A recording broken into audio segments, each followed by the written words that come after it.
Kaspi bu Dumanın protokollarını stenoqramada çap eləyirdi. O şeyləri oxusanız görəcəksiniz ki, Zərdabi təxminən bütün yazılarda çıxış eləyir. Özdə hər şey girişir. Hər xırdaş hamını yorur. Amma o öz işini davam edir. Yəni o müəyyən fanatikliyi var idi da.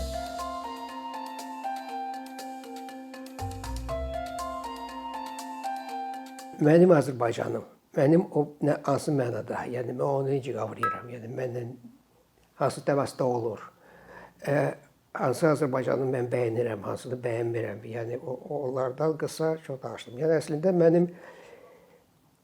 mənim Azərbaycanla elə deyək, Dırdağda ilk görüşüm Dədə Qorquddan başlayıb. Yəni Dədə Qorquddan 2 dissertasiya yazmışam, namizədlik doktorluq, kitab buraxmışam və Dədə Qorquddan ümumiyyətlə bu bizim xalq istisna deyil, bütün xalqlar təxminən belə deyək də şərti olaraq mədəni xalqlar hamısının eposları var. Eposlar ilk başlanğıcdır. İlk yol ayırıcıdır. Yəni bir tərəfdən mifologiyadır, bir tərəfdən nə bilim qəbilə yaşayışı və s. və s. Yəni müxtəlif formalar var. Biri də belə təxminən desək dövlət bu keçiddir. Bir də ki, yavaş-yavaş etnonim, yəni sən özünə ad tapırsan və ondan yavaş-yavaş onun güzgüsündə artıq özünə baxırsan. Demək deyil ki, yəni bu güzgü yeganə güzgüdür, amma o vacib güzgüdür. Onu deyim ki, mən orada yazdım ki, söhbət eposlar ümumiyyətlə çox vaxt bir xalqın eposu olmur, müştərək xalqların eposu olur. Ona görə ki, orada hələ o bizim stereotiplər orada yox, orada biraz başqa cürdür. Və rəqəm də çox şərtidir. Yəni biz 1500 il elədik, amma mənim üçün o rəqəm çox şərtidir və əslində mən o rəqəmin tərəfdarı deyiləm. Amma demək istəyirəm ki, bu yol ayırıcı, vacib bir yol ayırıcı idi. Dədə Qorqud və Qorqud siması. Və məsələn, mənə test eləyib ki, 5 dənə sima desəniz, məsələn, ədəbləri, həmişə birinci Qorqudu deyirəm. Halbuki Qorqud yarı tarixi, yarı mifikdir, yarı rəvayətdir və s. və s. Yəni ki, bu vacib fiqurdur. Qaldı ki, yeni dövrə, biz əsas yeni dövrdən danışırıq. Yol ayırıcında Zərdabi dayanır və ikinci dayanır. Və təbii o bizim üçün, yəni Dədə Qorqud nə qədər vacib olsa belə, bu daha vacibdir. Ona görə ki, bu artıq dünyadır. Müasir dünyadır, modern dünyadır. Şərti olaraq mən deyə bilərəm ki, Avropa dünyasıdır, Qərb dünyasıdır. Yəni burada bütün o coğrafi anlayışlar hamısı şərtidir. Amma mən o fikirdəyəm ki, bu magistral tarixin magistralıdır. Yəni sırf Avropa deyil. Biz deyirik, biz şərqik və biz şərq deyilik. Mən başa düşmürəm, bu nə deməkdir şərq. Biz magistralay Zərdabi ilə magistralay yol açmışıq. Məsələn, sadə bir şey deyim də, məsələn, biz çox danışırıq, amma başa düşmürük ki, məsələn, nə deməkdir qazetsiz yaşamaq? Yəni 19-cu əsrdə biz qazetsiz yaşamışıq.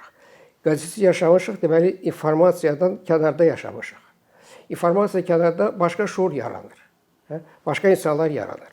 Yəni fikirləşin ki, o vaxtlar, məsələn, adı İngilis fəhləsi səhər gedirdi, işdən qabaq gedirdi kafeyə, qəzetə oxuyurdu və artıq dünya sakini idi. Sən deməli, dünya sakini deyilsən, sən əyalətdir. Və ona deyib ki, məsələn, sonradan Zərdabidən belə bir silsilə yazıları oldu.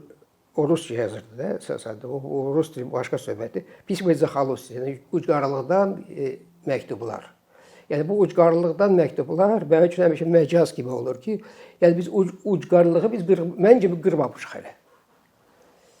Qırmağa başlamışıq Zərdabidən və ona görə də mən deyirəm ki, Zərdabi nə qədər biz Zərdabini qalxıtsaq, biz o qədər modern olarıq. Söhbət personadan getmir. Yəni başqa persona elə ki, deyir ki, məndən başlayır. Zərdabi deyir, mən heç, mən rabitəçiyəm, mən vasitəçiyəm, mən müəlliməm, adi. Ona görə mənim üçün Zərdabi çox vacibdir. Mən məsələn, masamın qabağında 2 şəkil var. Birində Zərdabi ilə Hənifə xanımdır. O birisində mən əlyazmalarda işləyəndə o şəkilləri gördüm və imkan daxilində onları yaydım. Birində də belə Zərdabi Hənifə xanımdır, birində də Zərdabidir, Topçubaşovdur, Qazprinskidir. Yəni demək istəyirəm ki, Zərdabi mənim həyatıma vacib sima oldu. Yəni onsuz da mən həmişə sırf tam mənada Azərbaycan deyildim. Yəni kosmopolit idim, dünya mədəniyyəti açıq idim. Məsələn, mənim həyat yoldaşım doktor gəlmir. Mən qardaş deyirdi ki, bu Maltalısan, sən bilinmir ki, Azərbaycansan ya yox. Yəni mən doğrudan o sırf Azərbaycanın içində yaşamağı sevmirdim. İndi deyirəm ki, məsələn, başa düşmürəm ki, necə 24 saat Azərbaycan olmaq olar. Mənim üçün bu qəribə bir şeydir. Yəni müəyyən bir zonalar var ki, orada sırf Azərbaycan olursa, elə zonalar var ki, orada az Azərbaycan olursa. Yəni bu dünya təcrübəsidir. Bu normaldır və burada bir xəta görmürəm. Belə deyək də, o vaxt elə fikirləşib Azərbaycanla vidalaşmaq istəyirəm və onda yadıma düşdü ki, Zərdəbi var. 2007-də Zərdəbinin ölümünə 100 illik idi. Mən fikirləşdim ki, belə bir yazı yazacağam və onunla Azərbaycanlılıq bitəcək. Və getdim arxivə işləməyə başladım. Onda bu iki şəkilə rast gəldim və onda başa düşdüm ki, mənim Azərbaycanlı əcdadlarım var. Yəni mən o minillik Azərbaycanı başa düşmürəm. İndiyəcə başa düşmürəm. O nə deməkdir başa düşmürəm mən. Amma mənim konkret əcdadlarım var. O əcdadlardan da birincisi o əhəmiyyətə görə yox. Birincisi o yol ayrıcıda olan. Yəni o öz çiyninə götürən işi çox gülməlidir ki, o necə o inandı ki, o mümkündür. Mən həmişə deyirəm ki, onu məsələn Piotr birinci Piotrdan müqayisə edəndə, yəni təxminən eyni iş elədilər. Piotr imkanları hara, yəni fiziki qüvvəsi də, imkanları da, yəni kimisi. Bu adı gimnaziya müəllimi idi. Ona görə bunun imkanları çox məhduddur və necə oldu ki, inandı ki, bu barədə danışacaq. Və ondan sonra Zərdəbi haqqında kitab yazdım. Человека Zardobov. Fikirləşdim ki, bu əslində kino üçün fantaziya belə adlandırmışdım. Və indi də fikirləşirəm ki, Zərdabi haqqında çox ciddi, yəni ki, pafoslu yox. Vay, o janr dünyada genişdir, bizdə azdır. Yəni biz bioqrafik filmləri təmtəralı çəkirik, pafoslu çəkirik. Yəni onun həyatı çox dramatikdir və dramatik film. Yəni çox işlərdə məğlub olub. Mənim üçün Zərdabi ona görə maraqlıdır ki, məğlub olan insandır. Yəni bu təcrübədir. Yəni demək istəyirəm ki, yəni o nöqtə tarixi nöqtədir. O tarixi nöqtənin təbii elə fiqurlar əksər millətlərdə olub. Avropada biraz başqa yer olub. Onlar məsələn bir sima olmayıb. Məsələn 100 il yavaş-yavaş gedib Amerikada müstəqilliyyətdən birdən-birə bir neçə adam əşkar olub. Yəni bu funksiyanı bir neçə adam eləyib və s. müxtəlif olur. Amma o işi kimsə biri almalıydı. O deməli Moskvadan gələndə fikirləşdi ki, və onun iddiası çox böyükdür. Yəni hər şey dəyişmək. Yəni hər şey deyəndə ki, əxlaqı, etikadır, bitkiləri, yəni heyvan növləridir, kitabı, şeir idarə etməyi, teatr yaratmaq, kitab qəzet çapılır. Yəni çox böyük. Yəni başdan ayağa bütün dünyanı Azərbaycan dünyasını dəyişməli idi. Dəyişmək istəyirdi. Və bu mənada mənim üçün çox maraqlıdır ki, yəni bu belə fikri olan adam belə deyək də praktik adam deyil. Konformist adam bu işi düşünə bilməzdi. Yəni bu özü o işə inandı. Və bunlar mənim üçün həm etik məsələdir. Ona görə ki, mən düşünmürəm ki, biz çox, belə deyək ki, nonkonformist millətik. Bizim cəmaatımız, ziyalılarımız nonkonformistdir. Əksinə çoxsu konformdur. Amma mən çıxışlarımda da məsələn deyirəm ki, əslində bizdə kifayət qədər, yəni miqdarca kifayət qədər, faiz də götürəndə çox az da olar əlbəttə, konfort adamlar var. Və Zərdabi ənənəsi məhz bu mənada, yəni etik mənada çox vacibdir ki, yəni təxminən dəlicəsinə inanırdı ki, bu işləri eləyə biləcək və bütün o zərbələrə baxmayaraq, zərbələr çoxudur.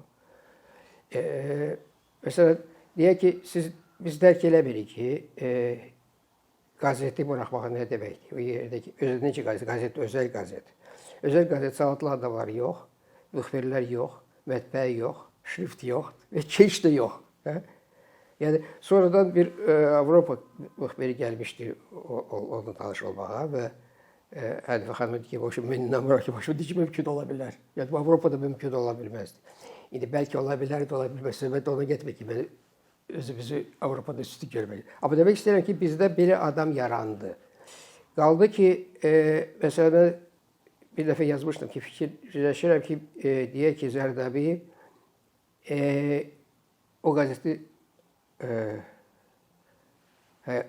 o qəzet də çox adı qəzetdir. Əslində o da qəzetdir ki, o qəzet balaca bir varaqdır. 2 həftədə bir çıxır. Özdəki o sezonda keçmək üçün o Staroselski ona məsələ görmüşdü ki, adını əkinçi qoysun. Yəni bu aqrar qəzetdir. O danışmışdı ki, bəzi məlumatlar olacaq və o məlumatlar sonra bəlası da düşdü. Yəni o qəzet əslində maarifçi, aqronomik bir qəzetdir və içində də hansısa dünya haqqında məlumatlar var. Və sonra Zərdabi özü təəccübləndi ki, onun xeyli müxbirləri oldu. Yəni Rusiyada, yəni Böyük Rusiyadadır. Söhbət əlbəttə müsəlman əhalidən gedir, amma deməli oxucu oldu. Və mən həmişə yadımdadır ki, məsələn Zeynal Ömərli, hörmət elədiyi bir insan, o həmişə deyir ki, əkinçi yeganə qəzetimizdir ki, hamımızı qucaqladı.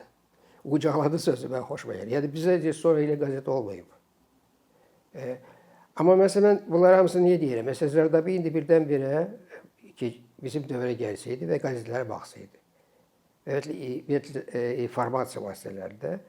Yəni o, mən demirəm peşman olardı, amma xeyli sarsılardı ki, yəni mən bu qədər əziyyət çəkmişəm, bu qədər çətinliklər və birdən-birə bu. Və bunu biz anlamırıq ki, yəni informasiya təbliğat deyil. Artıq məsələn postindustrial yox, informativ dövrdə yaşayırıq. İnformasiya, necə deyim, informasiya ən böyük dəyərdir. Və qərb sivilizasiyaları qurulub ki, o müstəqil qəzetlər və televiziya və s. ona görə olsun ki, yəni bu informasiyanın dəyərini toxunmazlıq olsun. Yəni, ona görə yəni, bir tərəfdən mən görürəm ki, yəni, bir tərəfdən Zərdabiyə pərəstiş eləyirəm, simasına və işinə və s. Və fikirləşirəm ki, bu necə oldu ki, qəzeti buraxa bildi. Necə oldu ki, o qəzetdə sırf belə çox təmiz Azərbaycan dili yarandı. Sonradan məsələn, bizim ən məşhur bu yaxında mən Əhməd bəylə əlaqədar bir yazı yazmışdım. Yəni, biz məsələn, elə bil ki, onun bir çox üstünlükləri var, təbii söhbət ona getmir. Söhbət ona gedir ki, mən hamaya başa salıram ki, o yazılıbdır, faktlardır da, ki, o Kaspidə 600 məqalə çap eləyib. Kaspi Rus dilində çıxırdı. Kaspi qəzeti 1907-də səhv eləmirəmsə bağlandı. Deməli, təxminən 100 illik keçib də. Yəni 600 məqalə çap. Yəni bir məqalə deyil, o məlumatdır. Amma ümumiyyətlə yazı, elə tək yazı çap eləyib. Ona görə və bu xətt, o Kaspi də çox parlaq qəzetdir. Mən bir ya da ciddi oxuyurdum. Məsələn, başqa mövzuya keçək. Məsələn, teatr. İndi mən deyə bilmərəm ki, bizdə teatr yoxdur. Amma yəni, fikirləşək ki, o teatr, onlar necə pyesləri qoyurdu, özləri idi, yəni, artist yoxudur, səhnə yoxudur və s. Mirzə Fətəli ilə yazılaşırdı və əslində Mirzə Fətəli vardı artıq, yəni eyni vaxtda. Və indi yenə deyə bilərəm ki, məsələn, indi bizdə, indi ola bilər, mən son illər oxumuram pyesləri. Mən inanmıram ki, bizdə Mirzə Fətəli səviyyəsində, Mirzə Cəlil səviyyəsində, Cavanlı səviyyəsində indi də dramaturq var. Bəlkə yazılıram, amma hər halda görmürəm. İndi hər halda və Mirzə Fətəli, yenə başa düşmür ki, Mirzə Fətəli və Mirzə Cəlil, onların funksiyası teatr əyləncə kimi deyildi. Onlar ümumiyyətlə bu və siz bilirsiniz də yəqində ki, Mirzə Cəlillə əlaqədar onun bir problemi vardı. Onun Mirzə Fətəli biraz kənarda idi, amma o içəridə idi və içəridə bunun düşmənləri çox onu qovurdular və s. Və o teatrda, yəni Zərdabi indiki dövrə düşsəydi, o da yəqin çox təəssüflənərdi, belə deyək də. Sonra, məsələn, nəyi dərhal düşünə bilərəm? Təhsil, təbii, təhsil. Siz fikirləşin də ki, bu artıq Zərdabi 20-ci əsrin əvvəlində hansı qəzetdir? Orada yəni öz sərgüzəştlərini yazıb. Yəni artıq biz Zərdabinin biraz özündən bilirik ki, o işlər necə gedib və bir də Hədifə xanımın xatirələri var. Yəni o iki mənbə var və o bir neçə başqa xatirə var. Yəni kifayət qədər bizim belə deyək də informasiyamız var. Və ona görə deyirəm ki, biz yaxın vaxtlarda həyatdan gedən adamlarla bağlı mən görürəm ki, informasiya yoxdur, xatirələr yoxdur. Təmtəraqlı sözlər var, gözəl sənətkarda sözlər var. Amma ki, o gözəl sənətkar yəni məndən heç nə ifadə eləmir. Mən hətta bəzi adamlar haqqında çalışıram ki, onun dramasını yaradım. Draması haqqında və görürəm ki, yaxınları, qovumları ona etiraz edir. Yəni mən deyirəm, yazırsınızmı? O deyirlər, yox, istəmirik. İstəmirlər. Yəni o artıq şuur da dəyişib. Şuur deyir ki, təbrik, təbrik, tərif, nə bilim, təmtəraqlı sözlər, biz onu öyrəşmişik, elə bilirik ki, və sonra təcrübələnir ki, niyə bunu dünya görmür? Və bu başqa mövzudur, amma təxminən bu onun davamıdır. Yəni təhsil. Fikirləşdim də ki, ümumiyyətlə onun nigahı çox qəribə olub. Yəni uzun danışmayacağım, qısa. Elə olub ki, o bir də cəmiyyət yaratmaq istəyirdi. O vaxt elə cəmiyyətlər Bakıda ermənilər açmışdı. Rusiyada idi ki, başçıvanie учащимся, pulu az olan insanlara təhsildə kömək, belə şey var. Və o qəzetə yazır ki, o ustavı da, deməli, ona kömək edilər. Ustavı yazdı ki, ustavı da elə idi ki, sən gərək mənim bu məbləğ yığıydın. Yəni, yuridik tərəfini bilmirəm mən, amma təxminən bilirəm ki, mənim bir məbləğ yığmalıydın. Və o məbləğin gəlirindən sən istifadə edə bilərdin. Yəni, təxminən o biznes fason bir şey olmalıydı. Və sonra o haralar gəzdik, necə yığdı, bu yenə uzun bir məsələdir. Özü, yəni o şeydə yazmışam, şeydə Zərdabada. Yəni, o da yazmışam deyəndə ki, Zərdabi özü yazıb da, ondan götürüb biraz çirkmişəm, yazmışam. Ondan sonra məlum oldu ki, deməli, o pula 3-4 nəfərə çatar, 3-4 şagirdlər var. Onda onu məsləhət gördülər. Söhbət padişahından gedir. Yəni, onlar həm yaşamalıydılar, həm də ki, oxumalıydılar. Onda ona məsələ gördülər ki, sən geri ailə qurasan, ailə qursan 3-4 nəfər əvəzində olur, 5-6 nəfər olar. Yəni, o ləqəblər özü bəlkə vacibdir ki, biz başa düşək ki, söhbət nədən başlayıb. Və Zərdabi özü yazır ki, ermənilər necə pulu yığdılar, necə rahat yığdılar. Söhbət bu 100 il buna qabaq, 100 il yoxdur, 19-un sonudur, bu neçəci illərdir. Zərdabi 42-də anadan olub, olsun, indi 30 ildən sonra deyək ki, 70-ci illər, təxmin o vaxtlar, yəni qəzət çıxıb. Yəni, o vaxtların çox keçməyib, yəni biz bunu geri başa düşək və sakit yanaşaq problemlərə. Yəni, mən radikal deyiləm, mən tənqidim də radikal deyil, mən tənqidim odur ki, düşünək, qorxmayaq, özümüzə baxaq, illüziya qurmayaq. Yəni, mən istədiyim budur ki, açıq düşünək, o da ki, yoxdur təsir. Ona görə bu təsirlə qədər demək istəyirəm ki, sonra o padişahını qurdu, cəmiyyəti müəyyən müddət eləyirlər. Axır ki, o sonra başqa bir məktəb artıq Dağıyevgil gələndə, yəni pullar olanda başqa məktəb açdı. Bizim əl yazmalar fondunda o artıq başqa layihə idi, başqa layihə. Sonra Hədif xanımdır, şey oldu, müəllimə oldu, o hətta Nalçıqda da şey açdı və s. Demək istəyirəm ki, o xətti onlar xeyli gücləndirdilər. Yəni, əvvəl Zərdabi tək-dəha, sonra da cəmiyyət dəyişəndən sonra başqa adamlar qoşuldular və Dağıyev ilk növbədə qoşuldu. O da əvvəli, yəni əslində, mən həmişə Dağıyev Zərdabi oyadıb. Yəni, biz elə bilirik ki, Dağıyev göydə düşüb, Dağıyev göydə düşüb, Dağıyev oyadan olub. Yəni, bu indiki təsirə baxın, yenə fikirləşirəm ki, Zərdabi gəlsəydi, nə deyərdi və nə fikirləşərdi, təsirimiz necədir və təsir nə üçündür? Və mən həmişə deyirəm ki, mənim bir kitabım çıxacaq yaxın zamanlarda, o Yunan təhsil sistemi haqqında, amma orada şeylər var, bizim təhsil haqqında. Yəni, təhsil qısa deyəcək məsələn. Aristotel o vaxtki dövr, yəni 2005 il keçib, o vaxt deyirdi ki, yəni təxminən öz dilimizə keçirirəm, yəni stat gətirə bilmirəm. Yəni təxminən elə deyil ki, çörək ağacıdırsa, yəni sənin üçün təhsil çörək ağacıdırsa, deməli sən köləsən. Yəni azad adam üçün, vətəndaş üçün, sərbəst adam üçün təhsil çörək ağacı deyil. O başqa cəhətlər, başqa funksiyalar var. Bu sözlər 2005 yılında var gəlir və nə üçün bizə təhsil və valideynlər nə üçün məktəbə verir və nə gözləyir məktəbdən və nə arzuluyur, onu fikirləşsəniz görəcəksiniz ki, yəni Zardabi, Aristotel, Zardabi, o xatir və biz xeyli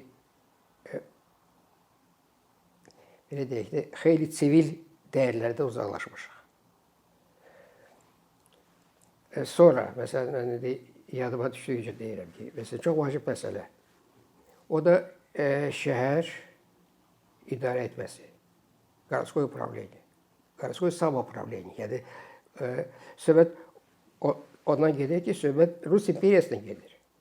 Rus imperiyası dünyanın ən belə deyək ki, azadpərvər ölkəsi deyildi o vaxtlarda. Düzdür idi ki, Rusiyada xeyli fərqlənirdi, yaxşı mənada fərqlənirdi, yəni normal ölkə idi də.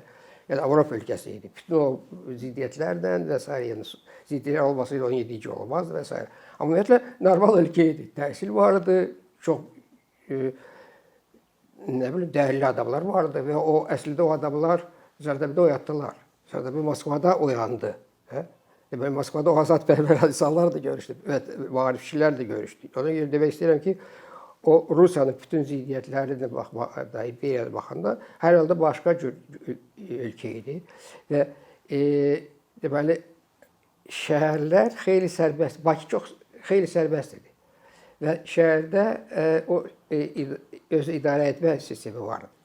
Bir başqa formada deyəcəm. Məsələn, siz Avropada gəzsəniz, balaca şəhərləri, görəcəksiniz ki, bütün şəhərlərdə ratuşa var. Yəni, ən gözəl binalardan biri ya kilsədir, ya ratuşadır. Ratuşa nədir? Ratuşa bu şəhərin idarə etmə şeyi, yəni verdi. O təxminən Avropada 300-400 il seçilir. İndi bu seçilir, necə o incəlikləri mən... Yəni, bu təxminən bu funksiyanı Bakıda da həyata keçdi. Zardabi buna elə gəlir ki, buna aid deyil. Demək istəyirəm ki, sonradan Bakıda deməli o parlament deyək, tədbir məclis deyək, nə deyirsiniz deyək, yəni o idarə qurumu rus dilli idi. Və onun iki adı vardı, iki palatası vardı. Rusça desək, sonra mənasını deyəcək. Biri uprava idi, biri duma idi. Fikirləşin, bu nə deməkdir? Duma, dumayet, düşünür. Uprava, upravlayet, idarə edir. Deməli, düşünən və idarə edən funksiyalar var idi. Və maraqlı idi ki, deməli, Zardabi, yəni yenə deyirəm, onları Zardabi qurmayıb.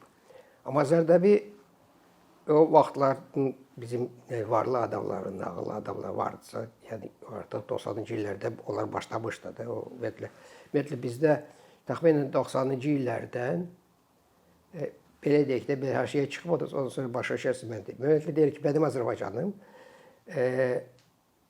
əkinçidən Cumhuriyyətə qədərdir. Yəni, mən ondan qabaq ki, ondan sonrakini də inkar eləmirəm. Amma demək istəyirəm ki, bu mənim varisim. Mən ona görə Azərbaycandayım. Yəni, onlar olmasa mən Azərbaycanda olmaq istəmirəm.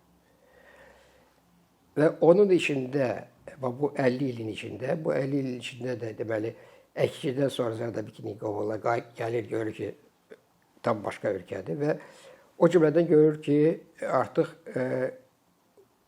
Dumada və Upravada Azərbaycanlılar təmsil olunublar, amma çox az. Təxminən yoxdular.